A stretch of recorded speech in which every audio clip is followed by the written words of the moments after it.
BTCL যেই fibre network বর্ধিতকরণের যে প্রজেক্টটা বিগত সরকারের আমলে নিয়েছে, যার টেন্ডার বিগত সময়ের আমলে হয়েছে, জানিয়ে টেন্ডার প্রক্রিয়ার প্রভাবিত করার কাজগুলো বিগত সরকারের আমলে হয়েছে এবং সেখানে যে একটা এলসি করা হয়েছিল, আমি এবং নাহিদ ইসলাম দায়িত্ব নেওয়ার আগে সেই এলসিতে 290 কোটি টাকা অফারের যোগে এলসিও পরিশোধ করা হয়ে গেছে।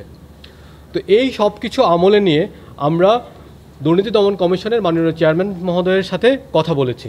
আমি নিজে ওনার অফিসে গিয়েছি। আমি বলেছি যে স্যার, যেহেতু 290 কোটি টাকা চলে গেছে এবং যেহেতু এটা সর্বনিম্ন দরদাতা এবং ক্যাপাসিটি নিয়ে যেই অপতথ্যটা এসেছিল সেটা বুয়েট যেহেতু ক্লারিফাই করেছে, আমরা একটা কমিটি করে দিব। এই কমিটির মাধ্যমে যে ইকুইপমেন্টগুলো তারা প্রতিশ্রুতি দিয়েছে, আপনারা জানেন এটা OSR 9800, M12 এবং M24, এই ইকুইপমেন্টগুলো বিটিসিএলের যে ব্যবসায়িক প্রতিদ্বন্দ্বী বাংলাদেশের বেসরকারি খাতে ইতিমধ্যেই এটা স্থাপিত হচ্ছে এবং ব্যাপক আকারে স্থাপিত হচ্ছে। কিছু বিশেষ কোম্পানি বিটিসিএলকে এই মার্কেট থেকে আউট করে দিতে চায়। তো আমরা এই বক্তব্য যখন তুলে ধরেছি তখন বলা হয়েছে ঠিক আছে, আমাদেরকে বিস্তারিত জানানো হোক। সেই রেফারেন্সে আমি মাননীয় দুদক চেয়ারম্যানকে একটা চিঠি লিখি। এই চিঠিতে আমি মূলত আমার যুক্তিগুলো তুলে ধরি যে যেহেতু টাকাটা চলে গেছে, যেহেতু আমাদের বিটিসিএলের ক্যাপাসিটি সম্প্রসারণ দরকার। আপনারা জানেন যে বর্তমানে যে ক্যাপাসিটি আছে এটা জেলা পর্যায়ে মাত্র 1 Gbps, এটা দিয়ে আসলে বেটার কোয়ালিটি ইন্টারনেট সেবা দান অসম্ভব। এখন এই মুহূর্তে বিটিসিএল যদি এই নেটওয়ার্কটা আপগ্রেড না করে তাহলে খুব দ্রুতই সে মার্কেট আউট হয়ে যেতে পারে।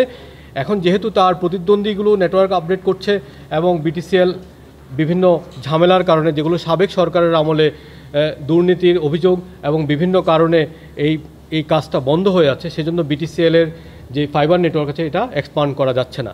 উপরন্তু আমরা বলেছি বিটিসিএলের মোট প্রজেক্টের মধ্যে দুটো বিষয় আছে, একটা হচ্ছে আইপি নেটওয়ার্ক আর একটা হচ্ছে ফাইবার DWDM নেটওয়ার্ক।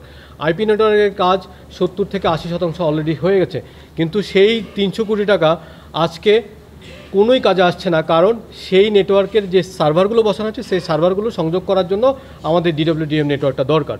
তো সেজন্য আমরা যুক্তি উপস্থাপন করেছি, যেহেতু টাকা চলে গেছে আমাদেরকে কাজটা করতে দেওয়া হোক। আর যেহেতু ইকুইপমেন্টটা বর্তমান বিশ্বে ব্যবহৃত বহুল প্রচলিত ইকুইপমেন্ট, আমরা একটা কমিটি করে দিব, যেই কমিটি নিশ্চিত করবে যে রাইট ইকুইপমেন্ট যেটা প্রতিশ্রুতি দেওয়া হয়েছে সেটা আসবে। এটাকে অপব্যাখ্যা করে আমাকে ব্যক্তিগতভাবে আমার মিনিস্ট্রিকে এবং আমাদের সরকারকে চরিত্র হননের একটা চেষ্টা আপনারা মিডিয়াতে দেখেছেন। আমি এর নিন্দা জানাই এবং আমি সুস্পষ্টভাবে বলতে চাই, আমি এবং আমার মন্ত্রণালয়ের বর্তমান দায়িত্বপ্রাপ্ত আমরা যারা আছি তারা কোনো ধরনের কোনো দুর্নীতিতে জড়িত নই এবং এখানে যত ধরনের কাজ হয়েছে প্রত্যেকটা কাজ আগের সরকারের আমলে হয়েছে। আমরা শুধুমাত্র কিছু চিঠি আদান প্রদান করে আমাদের মতামত ব্যক্ত করেছি এবং মতামত ব্যক্ত করে চিঠির শেষ লাইনে মাননীয় দুদক চেয়ারম্যানের আন্তরিক সহযোগিতা প্রত্যাশা করেছি। এর বাইরে আমরা কোনো নির্দেশ দেইনি।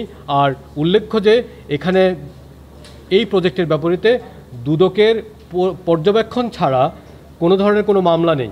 তো সুতরাং যেই বিষয়টা করা হচ্ছে, আমরা বলছি যদি এই কাজটা না করা হয় এবং এই এলসিটা না করা হয় তাহলে দুটো ঘটনা ঘটবে।